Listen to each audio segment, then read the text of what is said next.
Yeah. Welcome everybody to the LSE. Welcome everyone in the theater and those in our online audience. My name is Jeffrey Schweroth. I'm a professor of international political economy here at the LSE. I'm also head of the Department of International Relations. I am very pleased to be here to welcome our speakers and the audience, online and in person, to the Sheikh Zayed Theater for the launch of Professor Peter Trubowitz and Professor Brian Burgoon's latest book, Geopolitics and Democracy, The Western Liberal Order from Foundation to Fracture.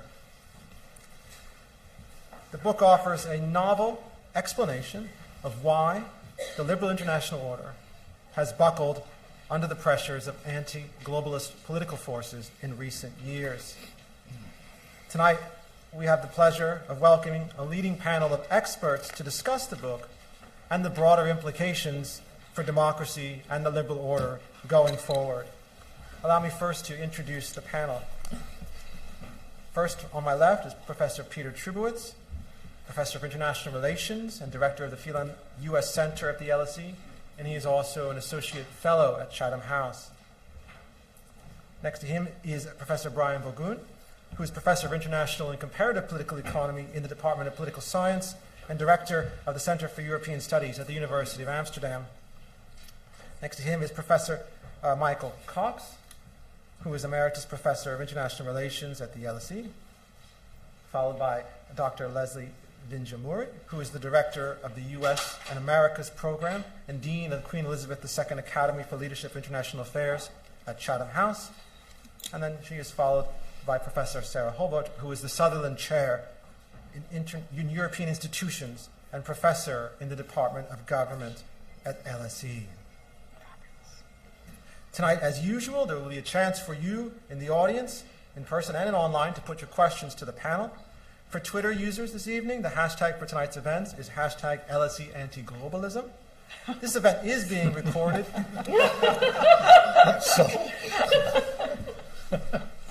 It will hopefully be made available as a podcast, subject to no technical difficulties. And I'm going to start this evening by inviting both Peter and Brian to first start our panel discussion.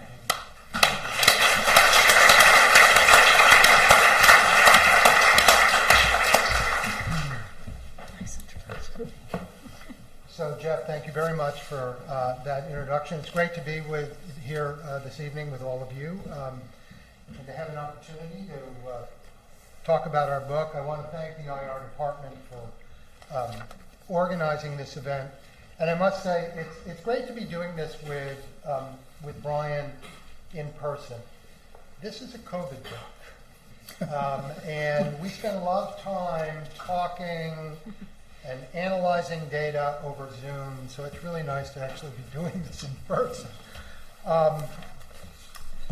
So the book is about the evolution of what we call the Western-led liberal order from the post-war era to the present. And it's about Western democracies' support for liberal internationalism and why its support for liberal internationalism was so much more robust and sure-footed during the Cold War than it is today, and how and why things kind of went wrong for the West. And our central claim is that Western governments overreached, that starting in the 1990s, they began pursuing foreign policies that were increasingly at odds with what their publics were willing to support. And that this set in motion a kind of train of events, of process, that we see today in the anti-globalist backlash that's playing out in kind of one democracy after another. So what we're going to do for the next, it looks like 18 minutes, is summarize the main steps in the argument. And we're going to try to do this tag team. Drawing on some of the supporting, kind of a fraction really, of the supporting empirical work along the way to try to give you a sense of how the argument works and also an opportunity to see what we're basing our claims on. Now, much of what we say in the book flows from a model of Western statecraft that we use to try to clarify the nature of the strategic debate in the West. Frankly, this is not only true of the West, but in the West over foreign policy. And it oh, you already did. It combines, like a mind meld, it combines two dimensions of foreign policy that are rarely put together. So one, that scholars of international security tend to stress, and the other, one that IPE scholars of international political economy, emphasize. And we call these two dimensions power and partnership, and by power, we mean military power and the extent to which governments, political parties, and citizens favor investing in military capabilities. By partnership, what we mean is support for trade liberalization, international cooperation, and multilateral governing arrangements like the EU and the WTO. So what we do is we use this framework to locate and track governments, parties, and voters' foreign policy preferences over time on each of these dimensions of statecraft. And the sample includes 24 Western democracies, some 400 Western parties in these countries' voting publics or electorates. And the analysis spans 70 years, roughly 70 years, from the post-war era through the Cold War and down to the present moment. And what we show is that during the Cold War, most Western governments, most parties, and most voters coalesced either in or near the upper right quadrant that we define as liberal internationalism. In most cases, Japan is a notable exception, but in most cases, they found common cause in foreign policies that relied on partnership to expand international trade and cooperation, at least within the West, and on power to check and contain and balance against Soviet communism. And that pattern lasted until the 1990s, when it started to break down, as Western governments and voters began to move in opposite directions. And this next slide begins to capture this movement. This first slide here measures governments' policies supporting international partnership and military power, starting in 1970, because this particular indicator starts in 1970. And what you can see is that in the 1990s, you begin to see movement in the case of the United States and the EU, and actually also in the case of Japan, although Japan, if Japan was over here, we would know there was a real problem with the data, given that Japan never really spent very much on defense as a percentage of GDP, but Japan begins to move up. And so they all begin to move up into or towards this quadrant that we're calling globalism. The next slide measures Western voters' support for political parties that favor globalization. And that's our proxy for public opinion. And here what we see is Western voters moving towards the nationalist quadrant, again starting in the 1990s. Japan is always a difficult case, and it moves all around the space, but nevertheless we see Japan also moving down in this direction. In both cases, in both of these two figures that I just showed you, one for government policy and one for voters, most of the action, most of the movement is actually up or down the vertical axis. With governments moving up, the partnership axis, and with voters moving down the axis. And this double movement, to borrow a phrase, is easier to see when we look at this next slide, which juxtaposes these two indicators of partnership. The solid line in the three figures measures EU, Japanese, and US government support for globalization, and the dotted line measures voter support for globalization.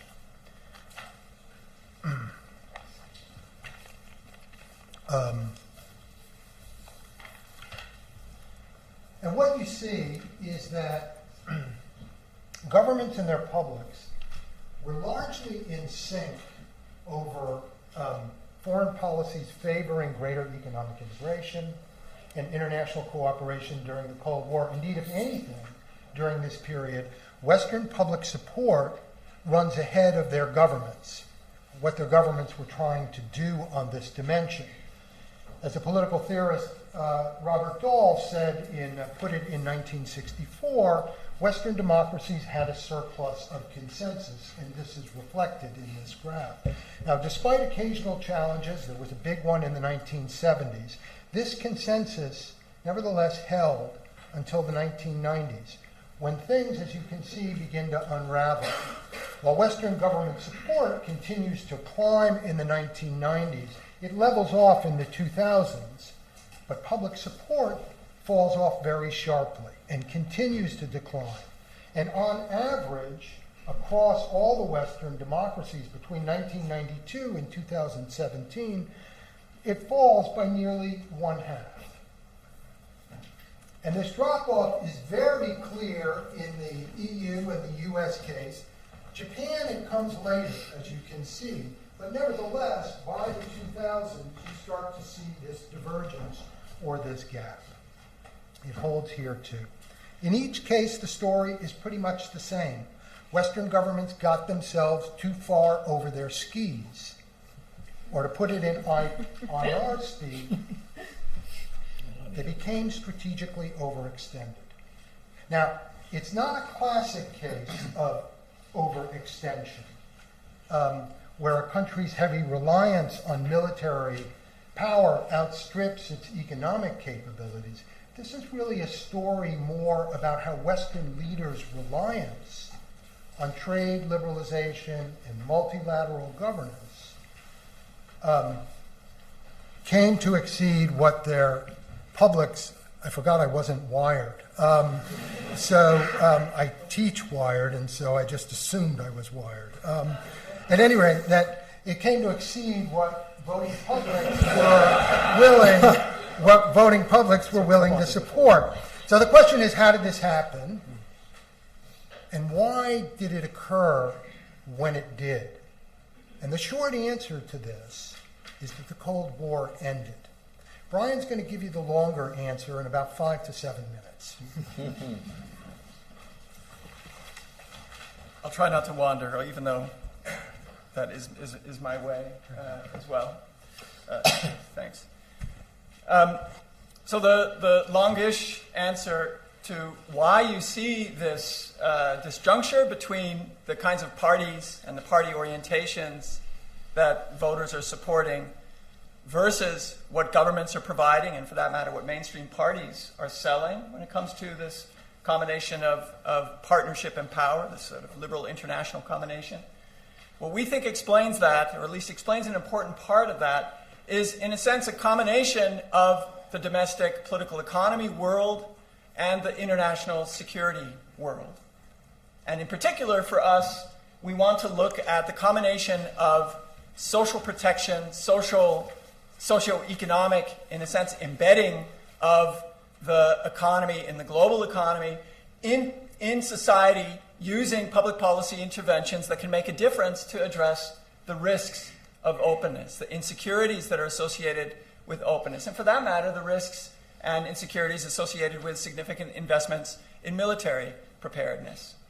That's what you see on the left-hand side. This is a very rough portrait of the kind of data that we're looking at, but the idea is that if you look at a measure of social security transfers, which is a very encompassing measure of transfers, a particular part of the welfare state, and you set that against the level of support for liberal internationalism, and you do that looking at government support, as is the case here, but you could also do it for parties or for voters, you see this positive relationship.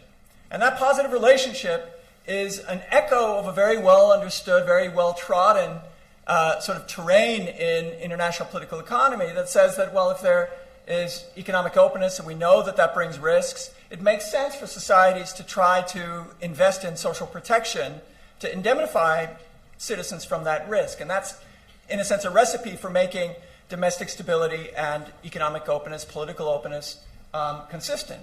And what we do in our book is say that this concept that has been labeled embedded liberalism is broader. For us, it's also embedded liberal internationalism. It's an embrace that includes the combination of power and partnership. On the right-hand side, you see the relationship between a measure of geopolitical risk that a given country faces, on average, composed of things like how much hostility is there at their borders, how many militarized international disputes are there in their neighborhood, etc. Is there a threat of nuclear war? These kinds of things. It's a scale of geopolitical threat. And again, on the vertical axis is this measure of support for liberal internationalism. And here again, you see that sort of positive relationship. And the logic here is more novel in our work, right? The logic is that the Cold War was a disciplining force in politics and also political economy. It disciplined radical, extreme voices who might want, very serious military power and no social embedding, or people like Goldwater, Barry Goldwater in the election of 1964. The Cold War made people really aware that you cannot go that far without risking nuclear Armageddon. And it disciplined the sort of more lefty voices who would say it should all be about social protection. We don't need to do anything about military preparedness. I don't know, let's say like McGovern in 1972, in this similar direction, that you cannot give up on the combination of liberal internationalism, and it's because of the need to try to balance, both externally and internally, the power and threat of the Soviet Union. And our main point is that, however harmonious this picture may look, if you average out all the different country years in our data and you focus on particularly the pre-Cold War period, if you look at the trends after the 1960s, 1970s, you actually see an important, in a sense, breakdown of that combination. We see on the one hand a flattening out in investment in social transfers, particularly if you look at measures of social welfare effort that take into account actual exposure to economic risks or insecurity. So, for instance, if you normalize the social transfers by the unemployment rate or take it as a measure of per unemployed person, or for that matter, if you took it as a share of trade dependency, then you see a significant drop in the investment in the protection of citizens. And on the right, you actually see this significant decline, particularly in the Cold War period, end of the Cold War, I should say, where exposure to geopolitical risk, geopolitical threat declined. That was a period of geopolitical slack. That's the end of the Cold War.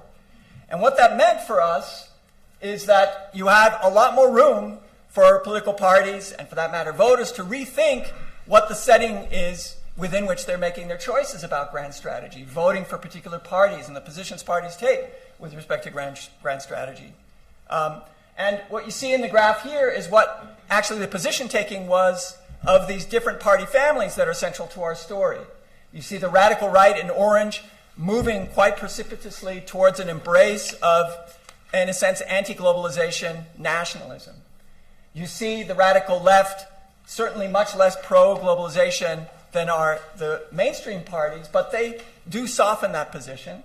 But in a way, the most striking point is that the mainstream parties, the Social Democrats, the Christian Democrats, etc., they stay up in that area. They don't seem to change despite these big epochal changes in the structure of the economy, social embedding of liberalism, or for that matter, the end of the Cold War. And what we find is that that is partly what made a recipe for bad news for a lot of mainstream parties. Turns out that the parties that were pushing a pro-globalization position, that turns out to be a vote loser after the 1990s, whereas those parties like the radical right parties that embrace anti-globalization, that became a vote winner. And so it shouldn't be a huge surprise that there's been a secular decline in the vote share of mainstream parties and an increase, particularly of the electoral cloud of radical right parties. Because of time, I'm not going to be able to say something about what matters to the next step in our argument, but let me just highlight in one sentence what we do in the book. After chronicling these problems for the domestic political economic foundations of liberal internationalism, we point out that same set of dynamics undermines the liberal international system itself at the margin. For instance, lowering the tendency of non-Western governments to vote with a Western government in the UN General Assembly. And we have similar analyses that look at the extent of economic globalization, that look at the strength of delegation in international organizations, and we come to the conclusion that this is really bad news for liberal internationalism as a geopolitical stance. So Peter's going to conclude things for us. Well, it looks like we have 2 minutes. And so we close out the book by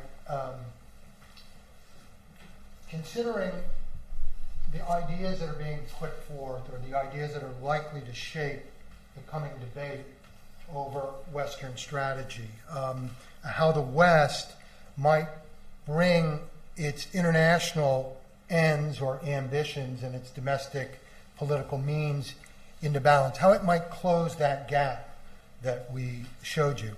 And I'm just going to briefly mention, I think, the 3 main options that are out there that are part of the discussion, certainly in Washington, but in other Western capitals, and that are being tracked and followed. I'm just back from 3 weeks in China, being tracked very carefully in Beijing. One option is for the West to retrench internationally, basically to adopt more limited expectations about what can be achieved internationally and to rely on less costly means to maintain, to promote more narrowly defined ends, and call it what you will. Some in the literature call it retrenchment, others restraint, isolationism. The idea has gained a lot of attraction, a lot of traction in recent years. They all the different, there are many different versions of the argument, but they all boil down to the same thing, that less is more for the West. A second approach involves focusing on a common threat to deflect anti-globalist pressures at home and to restore a common sense of international purpose. And here, too, there are different versions of the argument that are out there, but the one that is getting the most traction, especially in Washington, focuses directly on the China challenge. And simply put, the idea is to raise the international stakes by urging greater power confrontation with China to rekindle Western solidarity and domestic support for international engagement. There is a third strategy, and I'm going to stop on this. It starts by reimagining the relationship between foreign policy and domestic policy, by looking for new ways to reconnect policies in the international realm to recognizable benefits at home for working families. Western democracies can't return to the post-war liberal order, but they can search for new ways to renew and update their commitment to economic security and inclusive growth through innovation, investment, and sustainable development. And in our view, we're happy to talk about this a bit more in the Q&A, this is the path that offers the most promise, the most hope, but it's also politically the one that is likely to get the most traction. And we'll leave it right there.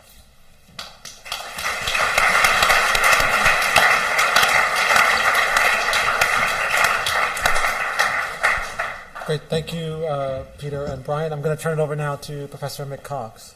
Okay, thanks very much for the presentation and thanks for organising this event.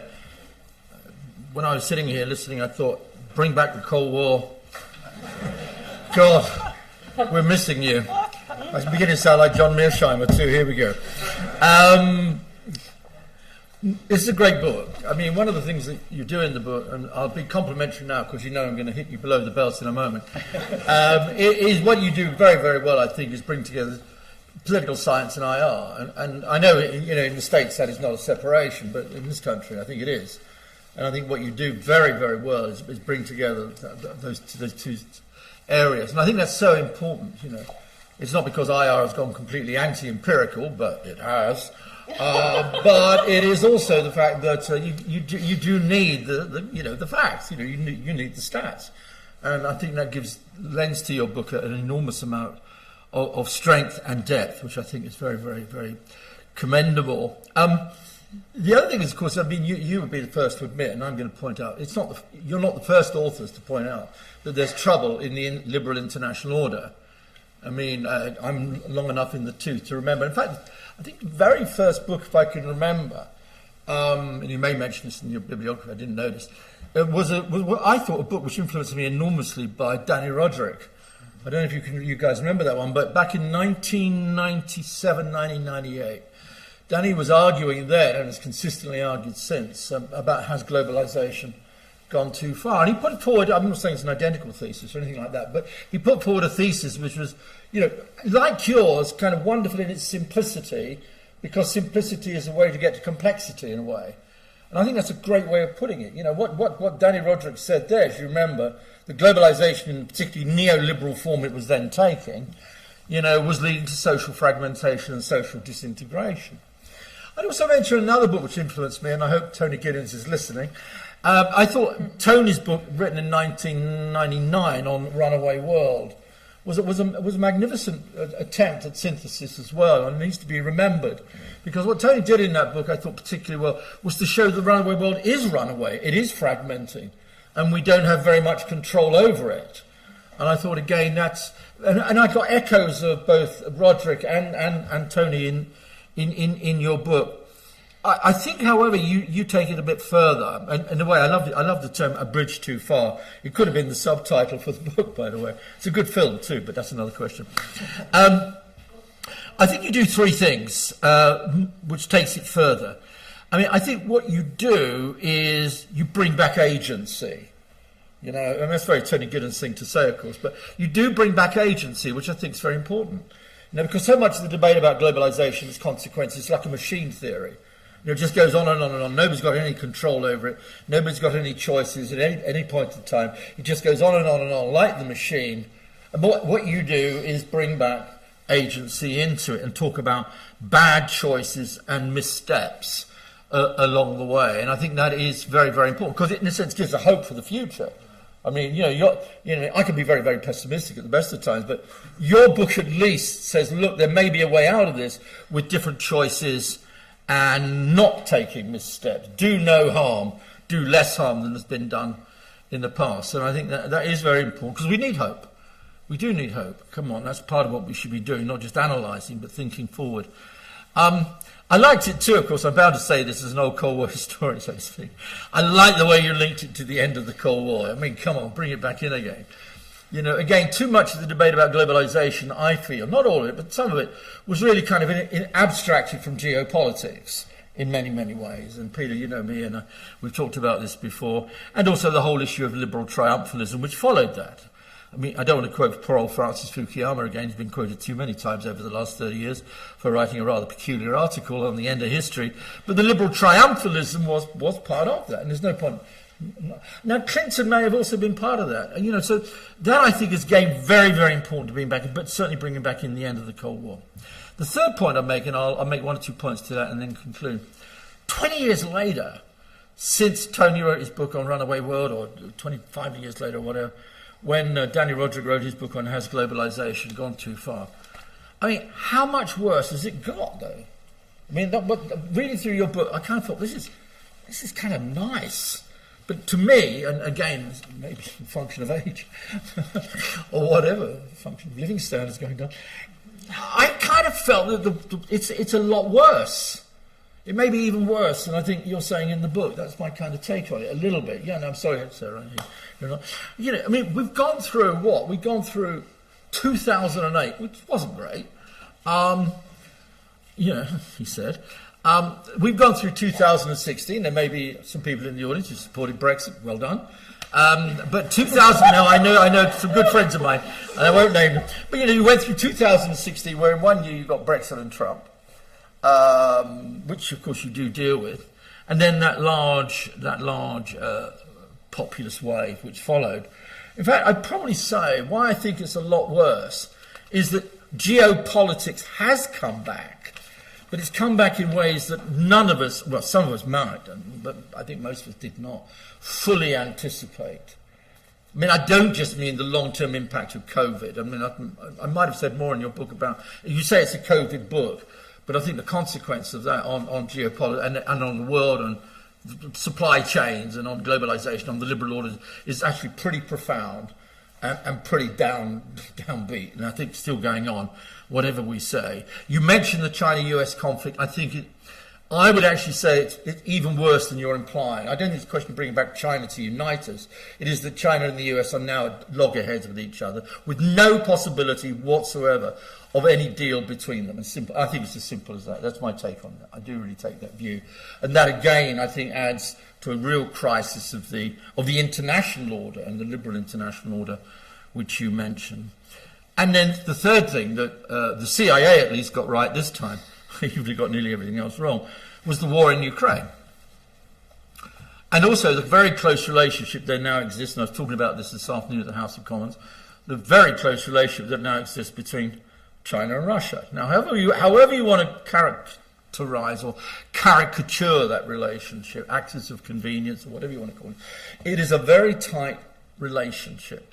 And it is quite clear that in the process of Xi and Putin together have articulated a vision of a new world. We can't get away from that. Now, a lot of people sitting in Western capitals say, well, that's just a nonsensical vision. But if you're sitting in the global south, or you're sitting in South Africa, or you're sitting in other parts of the world rather than the advanced capitalist West, then part of that vision sounds more credible. It really does. And it's a vision which sort of says, well, the West is down and going down. And that we together, and they said that in their last meeting in March, when President Xi went to Moscow, we together will construct together with the global south, effectively, the BRICS organization, all of that, we will construct together an entirely different vision of what the liberal world order was as defined by the US and the EU. Now, we can easily put that to one side and say, well, that's a lot of nonsense in essence. Doesn't add up to much, and the West has got lots of strengths, and I get that. But I think we would, and I don't think you do in your book, but I'm just mentioning this as a kind of, again, to make everybody feel pretty miserable and suicidal. I feel that there is a sense in which what they've articulated together, both before the war, but it's not gone away during it. In fact, you saw the last meeting between President Xi and Putin. It's actually got more radicalized and more globalized. And so the vision now is not just of we have to stick together because we're two authoritarian countries. It is that we now have a vision, a view of what a new world order will look like. It'll be multipolar, not liberal, and there'll be a whole bunch of countries out there like Brazil, South Africa, the global south, countries in South America, countries that don't like the United States, don't like the liberal order, don't like Western democracy, who will coalesce together to challenge it. And that's where the geopolitics really does start to come back in again, and I'm really pleased it's actually in your title. Anyway, I'll end there. Congratulations on the book, and I look forward to what our other colleagues have to say. Thanks very much for listening to me. Okay, thanks, Mick.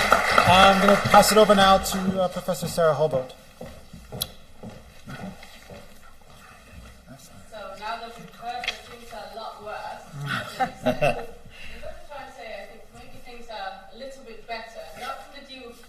geopolitics, but from the other part of your book, which is about the democracy, in other words, the sort of public constraint is perhaps not as great as we could fear. So I want to first, I couldn't summarize your book as brilliantly as you've just done, but I wanted to sort of give an image.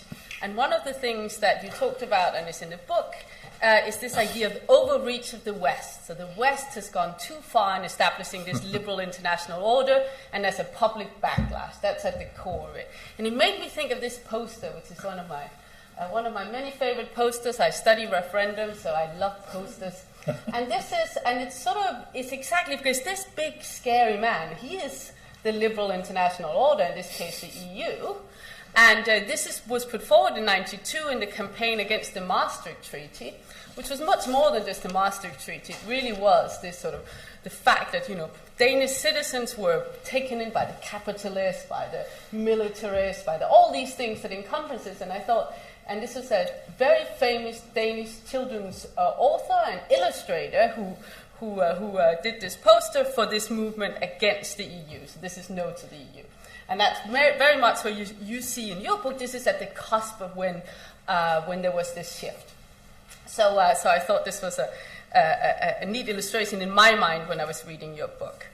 So, I find the argument in your book just very compelling, which makes my job as a discussant very hard, because I really was taken in by it. I thought it's just, it's, as Mick was saying, brilliantly simple, yet also addresses a very, very big, important question. It bridges these literatures beautifully. I'm one of these people who think IR is part of political science. Sorry. So different subdisciplines of political science, IR, comparative politics, political behavior, and so on. And it just has beautiful data in there and beautiful figures. So it's just a wonderful book. You should go and buy it. I hear it's on sale outside afterwards. So just go and read it for yourselves. Now, because I'm here, I wanted to ask some questions from the perspective where I come from as a scholar, which is the bottom up. So Mick talked about the geopolitics. I'll talk about public opinion. And I had 3 questions. One is, has there really been such a significant change in public opinion towards international cooperation? Does it matter, or rather, when does it matter if there's been this shift? And is it primarily driven by, as you argue, economic factors, lack of social protection? So you've already seen this figure. You make this very strong case and persuasive case in the book with great evidence, which is there's been this radical decline in voter support. Now, one question I had reading is, as a scholar of public opinion, that I was kind of missing citizens a bit, because you use as a proxy, as you were saying, manifesto data. Now, there's very good reasons for that. It's because, of course, we don't have that kind of data with the countries and the time frame you look at on public survey data, and you're very transparent about it. But it did make me think, is supporting, let's say, a radical right party, is that primarily because of their position on the liberal international order? Sometimes, but I would argue often not. It might be you're pissed off with the economic situation, it might be immigration, we know that's been a massive driver, and sometimes it will be about their position on that, but often not. Often, actually, the liberal sort of international politics is not very salient. We've just had 6-7 years in British politics where it was all we could think about. But that is the unusual situation. We're now coming back to a situation where people care about the economy, people care about bread and butter issue and identity issues around immigration and so on. So saying party positions and voter support for parties equal voter support is not something that's necessarily always entirely aligned. So try to look at some survey evidence of, have we seen, if we ask people, if we ask citizens directly on whether or not they support the liberal international order. You can't ask them that, because they'll go, what? What is the liberal international order? I mean, they wouldn't know. So here are some questions, for example, on international organizations. Do you think they have a right to enforce solutions to problems?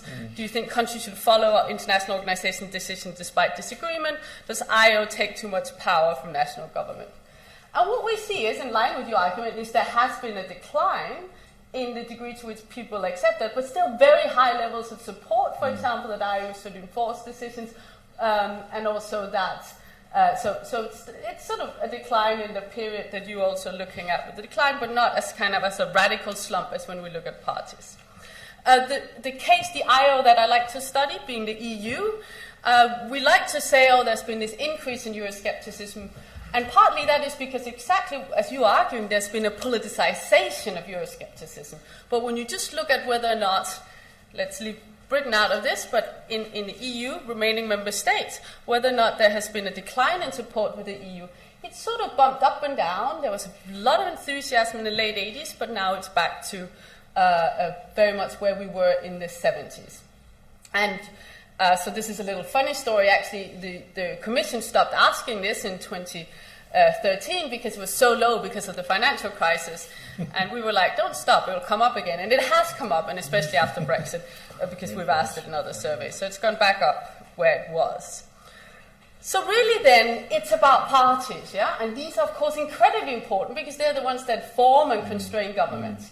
This is another figure from your book that makes it look like there's been this complete erosion of mainstream parties. You're very honest in your description of the figure, but it's a little bit naughty that you're using two different scales for mainstream parties and radical right-wing parties. Very naughty. I mean, it does make the figure look a lot better than the equivalent figure of the same sort of data where you don't change, where you have them on the same scale. So what you're seeing is, yes, a fragmentation, but in a sense, if you look at that colored figure, what you're also seeing is just a lot of stability of the center.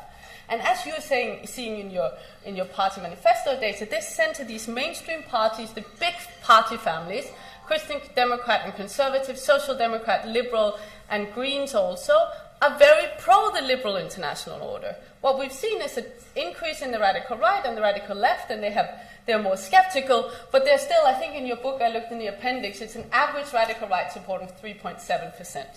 So it's small, doesn't mean it's not important, but it's not a crumbling, it's not a collapse of mainstream support. So that then raises the question is, when is it then that this public backlash matters in terms of constraining governments and in terms of really changing? And of course, with instances, I would argue a big thing is when the mainstream parties are captured by people who don't believe in it, like Trump and like Boris Johnson, and so on. So when you have mainstream parties captured by individuals or parties that don't believe in the liberal international order, then you're in trouble. Also, when it becomes so highly politicized, like we saw with Brexit, that even parties that might want to have a different position are forced to be responsive. And then these institutional opportunity structures, in other words, things like referendums that force all of a sudden, even if there is a mainstream consensus, or we think the EU membership is broadly a good idea, or let's have a referendum for various reasons. And this is this little poster, Cameron is going all in. You know, it's a bit of a gamble, and he didn't win. So just, you do right about it, but it made me really think about there's been a public backlash, but often it doesn't actually matter because you still have big mainstream consensus. So just the final slide, final question. And that is your diagnosis that it's about lack of social protection and a welfare state. And also that's part of your solution, this domestic renewal. And I hear I'm probably a bit biased. I will go back to the first poster. So I grew up in Denmark. It has a big welfare state. It spends a lot, and I'm telling you, the Danes do not like, you know, they have a certain skepticism towards the liberal international order. Yeah, they broadly support it, but they have a long history of opposition towards NATO in terms of sort of a footnote policy in the 80s, have voted several times against the EU and so on. So that did make me think, studying the EU, that what we consistently see is that Euroscepticism is much higher in the sort of Scandinavian north than it is in the south. And it made me think that doesn't mean the social protection argument you're making is not right, but sometimes with very big international organizations, some nations, they hope that social protection will come from that international organization and not from their own country. So in other words, that is sort of the domestic renewal, is that also perhaps partly, could it also be a renewal from the international organization? And I realize I'm very embedded in thinking about it in terms of the EU. That's obviously not all parts of the liberal international order is that far-reaching. But this thing that sometimes citizens might benchmark and think, my nation state is not delivering, so maybe the international order will. Vice versa, if my nation state is delivering, then I don't need that. So, and that's just finally, you know, there's not a lot about identity, politics, not a lot, you know, is it all economics? Sometimes we just like to feel that we somehow are empowered, and we can feel more empowered by being governed closer to ourselves. I think that's why take back control, and that as an argument, as a slogan, was more powerful than any economic arguments that you lose out on GDP. So in terms of this closing of the gap, is it all about domestic renewal, as you say, or is it also about IO saying, well, you can feel empowered through us, and we will also deliver some of the things you're missing. So that's my pitch to you, bringing the international into your solution. Thank you.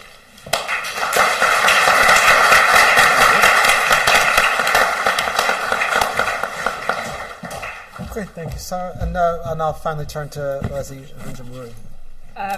Great, thank you, and thank you to both of you for writing the book so brilliantly, and thank you to the two discussants for basically saying everything that needed to be said. So I can just add a few things and we can go directly to the audience. I mean that in all seriousness. A number of things that I've been sort of mulling over and trying to really grapple with that come out of the debate, and also, the larger set of arguments, which are very considerable, that, I would imagine the origins of how you chose to dive into this. Both of you really have, both of the discussants have gotten at many of the key issues. I guess, let me just say a couple of things, and Mick made this point, although you uncharacteristically didn't draw it out. But Mick slid in the, you introduce agency. And I would say that for me, this is, one of the most beautiful things about the book is that you talk about leaders.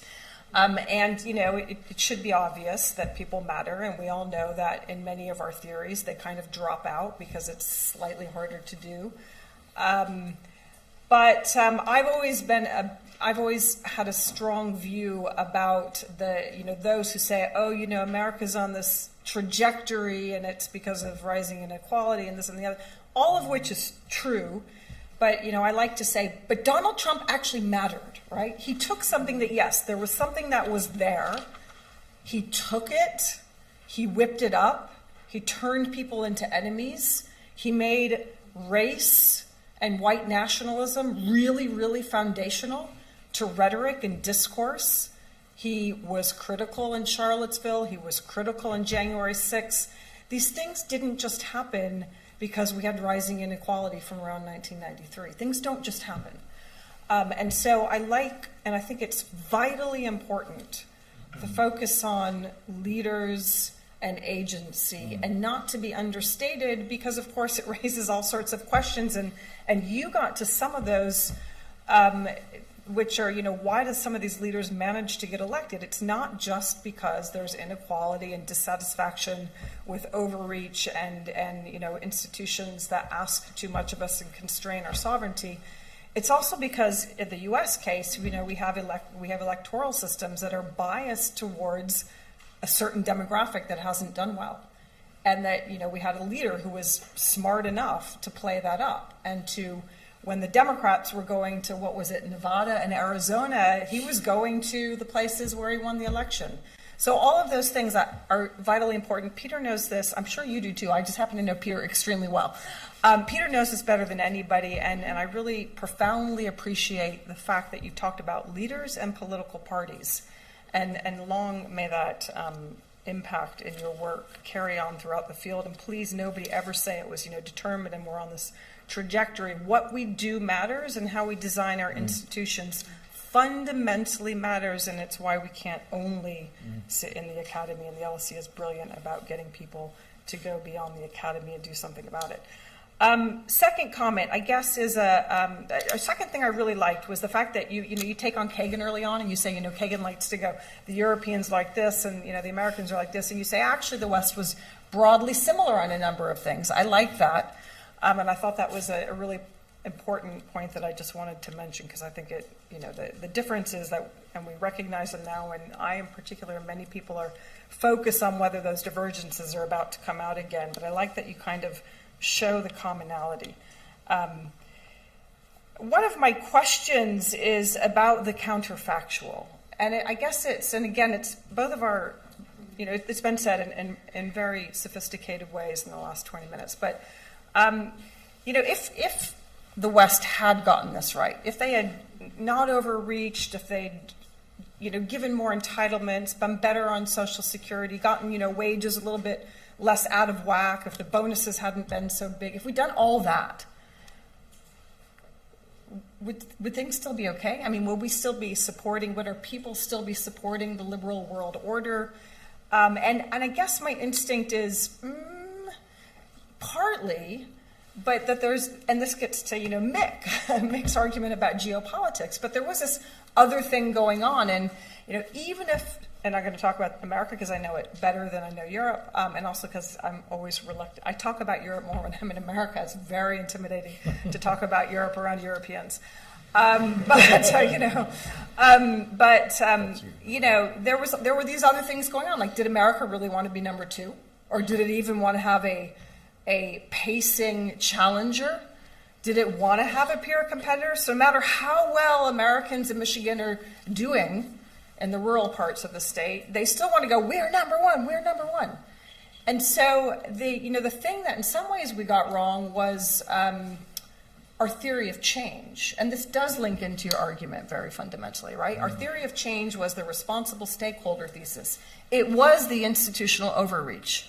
It's that you do the WTO, you bring China in, and it changes, and it plays ball, and it opens up its markets, and Americans get richer.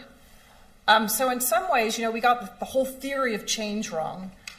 But even if the theory of change had been right, China would have also gotten richer and more powerful. And then there's the military side of what happens there. So I guess, that there are a lot of counterfactual. The other counterfactual that I was wondering about was, and maybe your argument doesn't extend this far, I don't know, but if Americans have been, happier and wealthier and more equal and more protected, would they have been unchallenging in their support of wars of choice? I mean, is that part of your argument or not? Because, the 1990s are kind of overdetermined. In some ways, it was overdetermined that things were going to get more complicated. We have a change of power, and we're leveling off of power. It's still, two pretty big powers and then a lot beneath them. But we suddenly have a lot of choices to make. And, an ideology that's sort of less obvious who you lodge it against.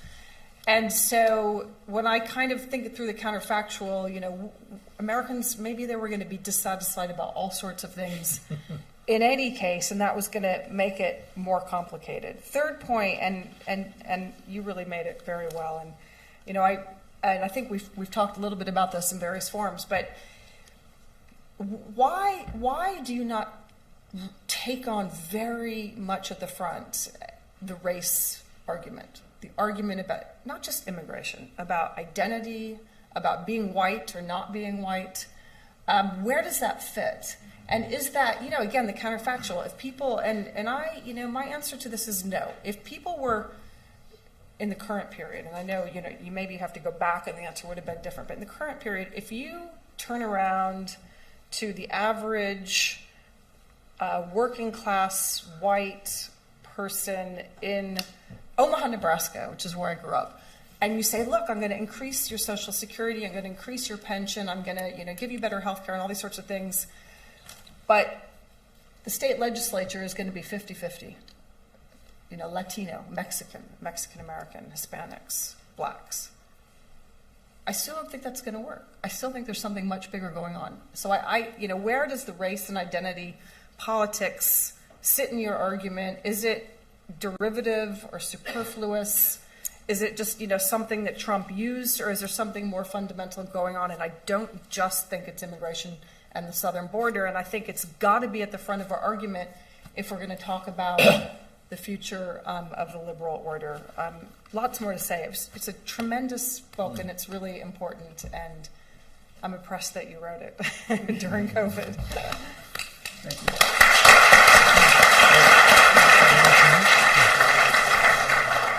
I think we have a few minutes for Brian and Peter to respond, and we'll open it up to some questions. Well, Peter and I, while you were all talking, we were nudging each other who's going to take what. So I'm going to respond to some of the points that Sarah mentioned, and Peter is going to respond particularly to, I think, both Mick and Leslie, I think.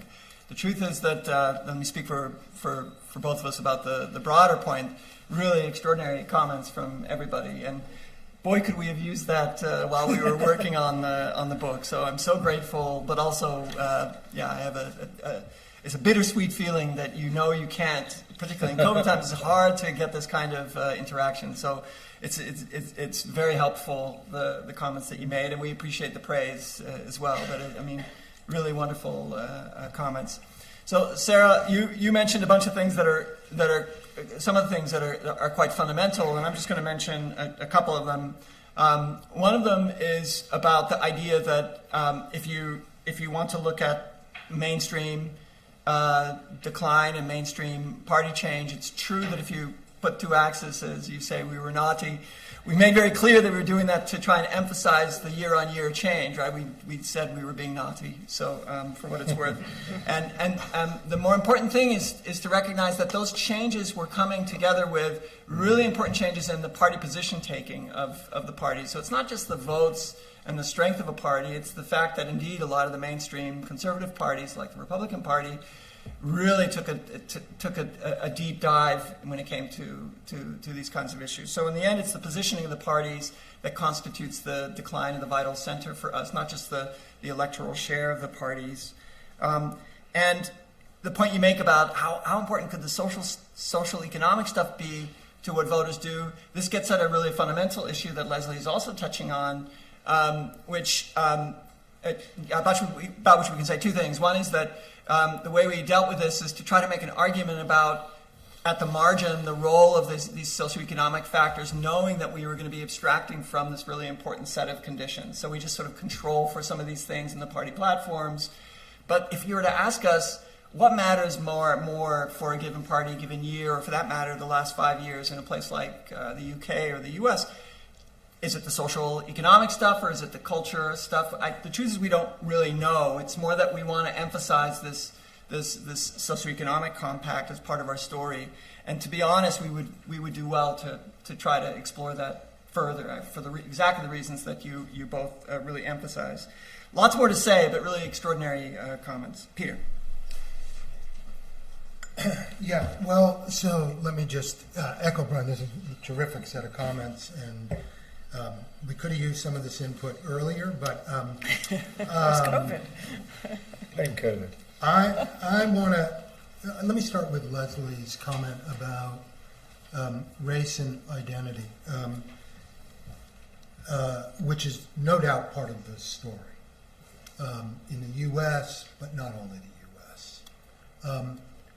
So we made a very conscious decision early in this project. I remember sitting with Brian pre-COVID in Amsterdam to rule out in the analysis immigration, and which, if you're kind of and race, and to see whether or not we could tell this story. Tell this story, focusing on, economic considerations, and particularly whether we could tell the story looking at trade and support or opposition to trade and institutionalized cooperation, and where, parties and voters stood on that. And it's, what I think in the process of doing the research, and this really goes to the agency question, I think what certainly I learned from doing it is that those issues really mattered that you're raising, but they mattered because some of those issues existed already. I mean, radical right parties were already playing the immigration card. In Europe, certainly, Le Pen and the Front National back then, and the Austrian Freedom Party. What, if you go back to the 80s and the early 90s, what changes in the 90s is that they grab onto trade, which they were all laissez-faire parties, and they changed their position. And what they did in doing that also is created one hell of a cocktail. Now, political cocktail, a Molotov cocktail, that I think it does not fully, its effect, I don't think, is fully realized until maybe 2010 in this country, where, Farage really runs with it, and then in 2016 in the United States. So it's the entrepreneurship or the agency involved was fusing those issues. But what we tried to do was see if we could get most of that story, starting with with trade. On the counterfactual question about China, I mean, who knows? But, but there were voices, lonely voices. You know, Danny Roderick was dismissed. Danny was right, but Danny was dismissed as a Cassandra. You know, but Danny's position wasn't on China. There were people that were saying the United States, Germany, they're going too fast, you know, too far. And that China's not going to behave the way that, you know, China's not going to become the stakeholder that you want. And so you're not going to get those kind of returns. And the consequences are you're going to hollow out your own kind of, political economy in the process. So you're going to come up short-handed internationally, and you're going to pay a price domestically. The problem is those voices were fairly fringe, and the question that you have to ask is why. And I think the real story in that, and I feel like I really learned this in working on this book. The big move is not the center-right politicians who begin moving it's important in the 1980s of Reagan and Thatcher. It's when the center-left politicians, the Clintons, the Blairs, the Schroeders, the Jospin, that where they buy into the same thing. You get a consolidation around globalization and a willingness to relax social protection, not to gut it, but to loosen it. So what happens with social protection is it flattens, and so it doesn't keep pace with hyper-globalization, when globalization really takes off in the 1990s, either in the form of market liberalization and trade liberalization, or the commitment really to supranationalism, WTO being the most obvious example, but institutional cooperation across a wide spectrum. I mean, when you look at the data, the thing just takes off in the 1990s. You can begin to see the trend in the late 80s. But finally, let me just say quickly, on the China question, or on the non-alignment question, Mick, that you raised. So, I'm kind of with you, but I'm not quite there. I mean, I don't see this as a block yet. I'm not convinced that non-aligned countries, whether you take like in India, I don't see them aligning with this illiberal bloc of China and Russia. I see them trying to play both sides off one another, and if anything.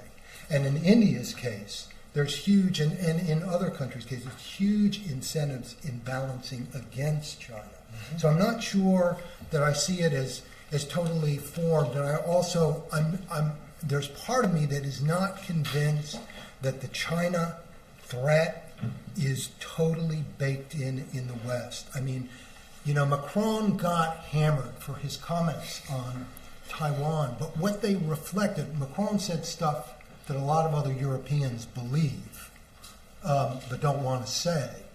But I think the thing is what it underscored was the fracturing around this question in Europe. And I will note, a really interesting speech was Jake Sullivan's. I guess it was last week at the Brookings Institution. The United States is beginning to backpedal its position on China. He did, and Secretary of Treasury, she did as well before, starting to talk about not decoupling, but de-risking, picking up the European side. So I think it's perhaps a little bit more, I guess where I come down, who knows, but it's a little bit more fluid. I hope you're right. Great, thanks, Peter. We're now going to have a chance to turn to the audience in person and online. If you can raise your hand, and I will select questions in rounds. And for the online audience, if you could please use the online Q&A function. Please do your best to keep your questions short, and we'll try to take as many as possible. And please, if you could, state your name and your affiliation, and the stewards will go around the room and pick up questions. Please. There's one in the middle, and there's one in the upper middle. Hi, thank you very much for your discussion. That was really fantastic to hear. I'm Sam Hadfield with the Adam Smith Institute. I just had a question surrounding the kind of future that you see for the international liberal order. So naturally you talk about this decline of the liberal order from the Cold War. I'm wondering if you see climate change taking the place of the bogeyman to reestablish this motivation for the liberal order, or if it has to be kind of a human actor that forces that motivation. Fantastic. We'll take one in the way back, and then there's online questions in the front. So, hi, I'm Rohan Mukherjee. I teach in the IR department. I'm obliged to say this. It's really a great book. Congratulations.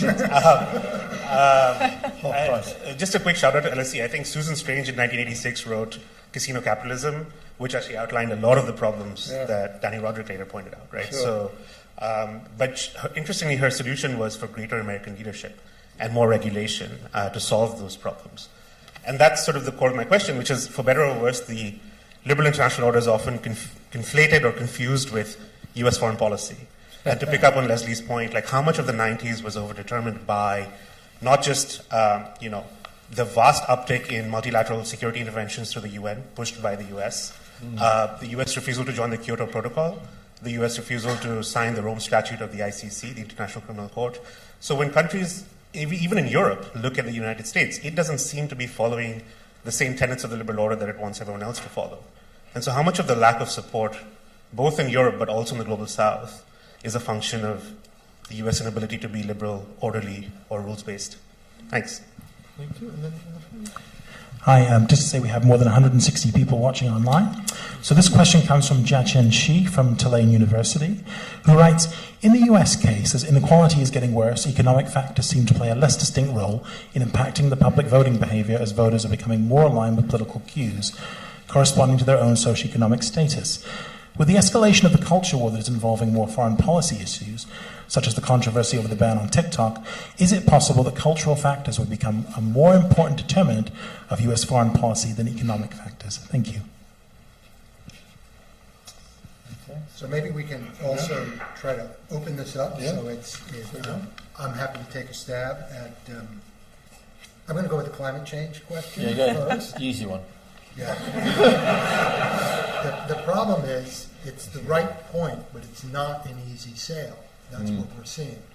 So, I've had this conversation with other people, and you can make the argument that having the face of Xi Jinping, or Vladimir Putin is, for people is kind of more front and center, and it's also,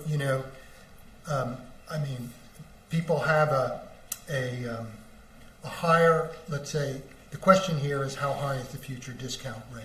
So, people that the climate threat, the problem is there's too many people that don't think it's proximate, that it's right here. Maybe they understand that it's existential and it's in your face. And I think that, those of us who think that's a real, a vehicle, both an important challenge to meet and a vehicle for mobilizing domestic support, need to do a better job than we're doing. But I think it's the right way to think about it. Is there some kind of substitution for the role that the Soviet challenge posed during the Cold War? Having said that, I want to just say one last thing about the Soviet challenge. The Soviet challenge, and this is, I'm often frustrated when I hear the analogies between the China threat and the Soviet threat. The Soviet challenge was a rather unique one, in that to meet it, Western leaders, U.S. leaders, European leaders, were convinced from the get-go. You can see this in speeches from Dean Acheson and others. From the get-go, that they had to prove that democratic capitalism could deliver the goods, that it was every bit as good as communism, right? That communism wasn't the workers' paradise. And what that did was it incentivized them to invest in social protection, social democracy, the welfare state. And in fact, and so as a result, when the Soviet Union disappears, that loosens up. But there's a false equivalence, I think, that's being drawn between the China challenge and that, but perhaps not between the climate challenge and that and the Soviet challenge. Nick. Sorry. No, go ahead. Okay. Let me pick up on that very No, last. I will come back to you. I'll be quick. I'll be blunt. I think the China challenge is actually much greater than the Soviet Union. Not in the traditional sense of threat, as understood. In the Cold War, going back to NSC 68 and George Kennan and all the rest of it. It's not like that. But it seems to be a much greater challenge. I use the word challenge, notice, not threat. So I know we're online. Two reasons. One is the Soviet Union didn't have any money. I mean, China is now the second largest economy in the world with the 16 or 17. With that amount of material resources, which the Soviet Union never had.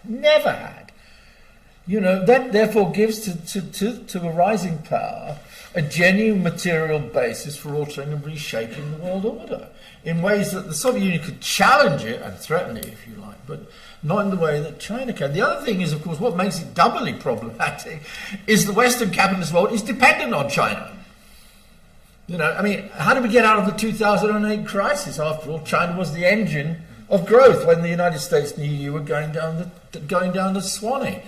How many of our Western industrialist corporations, gagged to get back into the China market post-COVID? Nobody was gagging to get into the Soviet Union with money. Quite the opposite. I'm an old Sovietologist, I remember. So I think in some odd way, but not understood in the Cold War way, but the China chain may actually be much more difficult for the West to manage than was the Soviet Union, around which you could create a kind of a simple consensus, really. The other thing, Peter, just come back on your point, and I'll then let my colleagues follow up on the question of what I argued at the very end of my point about the if you like the China-Russia axis, whatever you want to call it, doesn't matter. I've been writing about this, unfortunately, for the last few years, and I'm trying to get a book out on this as well. Yeah, quite, thank you. Nobody from Polity Press here, I hope. It's true, what I argued for, it's not a bloc in the sense of a bloc. It's not like the Soviet bloc or, the Sino-Chinese bloc in the 1950s, closely ideologically bound together. But there's a whole range of issues which brings together some very disparate kind of states. I mean, what unites Lula, whom I kind of admire in many ways, but what unites Lula with China? It's not just that he wants a lot of business in China. He took 245 businessmen to Beijing, by the way. It is also, there's a kind of view of the world. The view of the world, and it gets back to the point that our friend made in the middle about the US. The US has too much power. The US screwed up in Iraq. The US exploits its power, its hegemonism. It uses its dollar power to make sure that all foreigners pay for our problems. We never get into debt because you poor suckers out there have got to pick up the tab. You can't let us go down the Swanee. So there's lots of things. But even the memories of the Cold War, do play a role in the way that large numbers of what we call non-aligned countries, or part of the NAM, as we used to call it, the Third World, as it used to be called, and now the Global South, as it's called. Not great terms in themselves, I agree. But all these guys kind of look back and say, well, who helped liberate us from apartheid?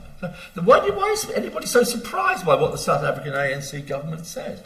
Or what guys say in some South American countries, And this is why they've kind of had, let me put it nicely, an ambiguity about the war in Ukraine. And I think we've got to face up to it. I don't call it a bloc. It's not like an alliance kind of bloc. But it is there, it is real, and I think it is a very serious. I'm glad finally Susan Strange was mentioned.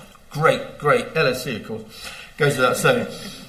Susan's answer, by the way, I think, I don't know, I'm being unfair on Susan Strange, was fantastic. I think her view about how the world should be run is that America should keep running it. Yeah. I mean, she was very keen on US hegemony. You know, I mean, all these people talk about US decline, and remember, she annoyed the hell out of people. I said, no, it's not decline. And her point was about the US is central, absolutely central to this liberal order. And without the US playing the kind of role which historically it has played, there is no order. I mean, that was her point. And I think, again, I'm not sure that's the argument you make in your book, but I think it's one that Susan herself would want to see given greater prominence. And you're going to quote Susan Strange, aren't you? I am. Sneaky. Reads his own book. How about that? Yeah. Because chapter 3, Roots of Insolvency, opens with Susan Strange. Yeah, there you go. We saw it coming. So Danny Roderick wasn't alone. Okay. Susan at LSE saw it.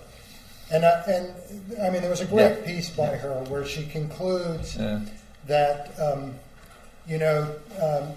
democracies, too little thought is being given to the headlong pursuit of trade liberalization, cross-border investment, multilateral governance, and too little thought being given to protecting the vulnerable in society. And she concludes there needs to be a measure. We need to restore a measure of social justice denied by the market. And I think so. Yeah. She was writing this in the late 1990s, so she saw kind of what was unfolding at the time, in real time. It's only kind of part of the issue that you've raised. I don't disagree with everything Mick just said in response to you. Yeah. I mean, I'll just address 2 points if I could. First one on U.S. exceptionalism. I mean, the U.S. has always been exceptional, right, since the start of the post-war hegemony project. The notion that there was ever a liberal international order is a misnomer, right? It was always a Western order, and the institutions were always club goods rather than public goods. And the U.S. was always prone to abuse these for its own interest when these interests became intense in nature. I think the problem for the U.S. in the 90s was that these interests became so intense and the abuse became so systemic, so prevalent, that it gave rise to this backlash. And we're talking about the 1990s Asian financial crisis as a high point of sort of Western hubris, right? The Committee to Save the World, if you recall the Time magazine picture with the U.S. leading officials on the front. So that's always been there. And I think the problem for the Western order now is not to try to bring China and its order in, but to offer a compelling alternative vision to China, one that is much more inclusive to the ideas of those participants in the Global South that it needs to bring on board. The online participant, if I could speak to this, I mean, Peter knows my views on this because we share the same floor in the center building, so we talk an opportunity to walk down a couple doors. When Peter was speaking about this, he didn't use this language, but this reminded me of Sherry Behrman's point about the center-left, that the center-left essentially capitulates on the politics of redistribution to the center-right's preferences, more or less. I mean, there's some differentiation. And all that's left for the center-left to offer is the politics of recognition, identity politics, if you will. And it offers this recipe in a way that is unconvincing to most Western voters and continues to be, in my view, one of the reasons why the center-left failed in successive elections in many cases. One of the reasons why you see Biden being successful in 2022 and hopefully in 2024, and Starmer being successful in this country is because they have put a lid on, or at least diminished, this politics of recognition in terms of their major push. It's about butter, it's about bread, it's not about who you are. The problem for the center-left is if people like yourselves, the younger people in the audience, those appeals may not necessarily resonate with you in the ways that the center-left hopes, right? So many of the 18 to 35s in this room, online and elsewhere, are very much motivated by these appeals to identity. But what that means is if you believe in that, then you actually have to turn out to vote 2024, in my country of origin, my country of residence, and elsewhere, if you want to actually have meaningful change. Because the problem is the politics of identity are simply not persuasive enough for the vast majority of the electorate that actually do turn out, and those that do tend to move in that direction. The culture wars is important. I'd also throw out one more term before we kick it back to the audience: deservingness heuristics. To me, this is absolutely crucial. It's crucial in terms of the welfare state domestically. Who do you think actually benefits or should get benefits, and it's crucial to the international order, right? The Eurozone is ridden by these in terms of, southern sinners and virtuous northerners, between the white nationalists who, when Leslie was speaking about Social Security in Nebraska, when you ask somebody about that, you say, you support Social Security. In America, they say, absolutely, I support that. And the reason why ethnographic researchers tell us is because when you ask someone in Nebraska about Social Security, they view an older white pensioner, right? So they're more willing to support that. The problem is when you talk about welfare, redistribution, and targeted assistance, they start to not see themselves. And it's these deservedness heuristics that are actually really crucial in a lot of this, both the international and the domestic level. So that was my sort of two. Maybe I'll just add something. I'll add something very, very quickly. One is, I agree with you on the identity politics, but I'm not sure that we're seeing Biden profit from his putting a lid on identity politics. His approval rating is extremely low. And I think a lot of people might argue that he's profiting from the fact that the Democrats are afraid of fielding another candidate because they don't want to lose to the would-be potential of Donald Trump. So, instinctively I agree with you, but I don't see evidence that that's actually leading to his increased popularity in this particular moment. I wanted to say just a quick comment on the hypocrisy point, which I think is the good one. And, it's we're always trying to figure out, does America's hypocrisy alienate others? I mean, it certainly, annoys people, but does it, and it's blatantly obvious and all the rest of it, but does it really have a categorical impact on behavior, and under what conditions does it change behavior? And I guess the one thing I would say is, the difference between America and other major powers, I don't mean Europe, I mean like China, big countries, China, India, etc., is that they don't pretend like they're trying to save the world, right? But would they accept themselves from the rules of institutions like the World Trade Organization and the International Criminal Court? Yes, right? So it's not just that America's uniquely full of hypocrisy. It's just a really powerful country on most conventional measures of material power. Mm-hmm. And so, like most really powerful countries, it doesn't think it should always have to play by rules that don't benefit it. So I don't think it's actually all that exceptional, except for the fact that it makes these big claims that other major powers don't. Or at least I think it's worth considering that as a hypothesis, which isn't to say that it doesn't clearly, very seriously alienate people, but it's not clear, what effect that has. And I know Mick feels this, but that story you just told about the U.S. and everything, you kind of left out the last 14 months. Did I? Which month? The last 14 months when you were saying, yes, people are frustrated about it, but you left out the last 14 months where basically they're sort of going, come on, America, save us, help us defend Ukraine, right? The other story is when push comes to shove and there is a really big challenge to the most fundamental norm in the international system, people still look across the pond. Well, I actually did make that point because my point was about US hegemony, and Susan Strange's original point. Where you got to in the end, it may be uncomfortable for some people to think about this, but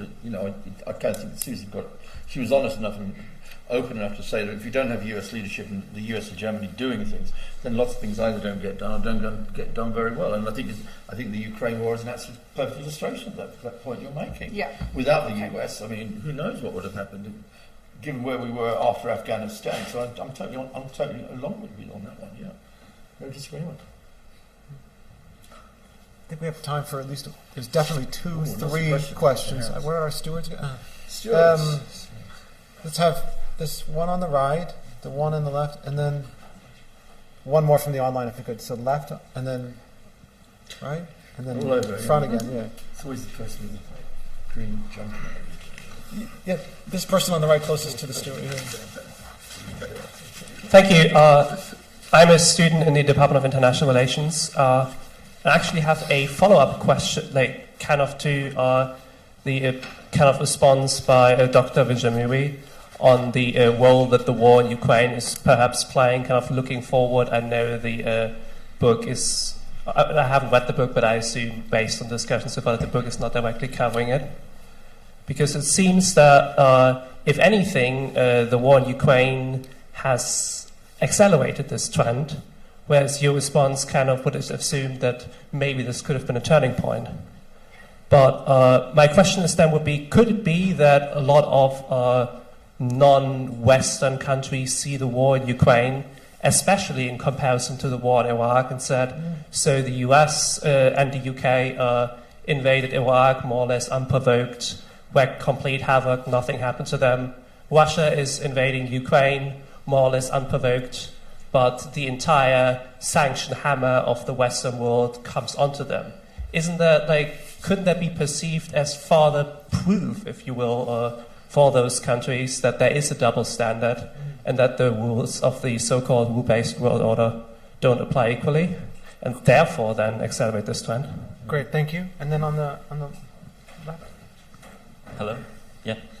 I'm a recent graduate of the LSE. I did global politics, and I'm currently with the economist group, although not presenting views, of course. I love the argument. I think it's great that it's grounded in such a long sort of analysis spanning 70 years of how international relations and domestic politics interplay.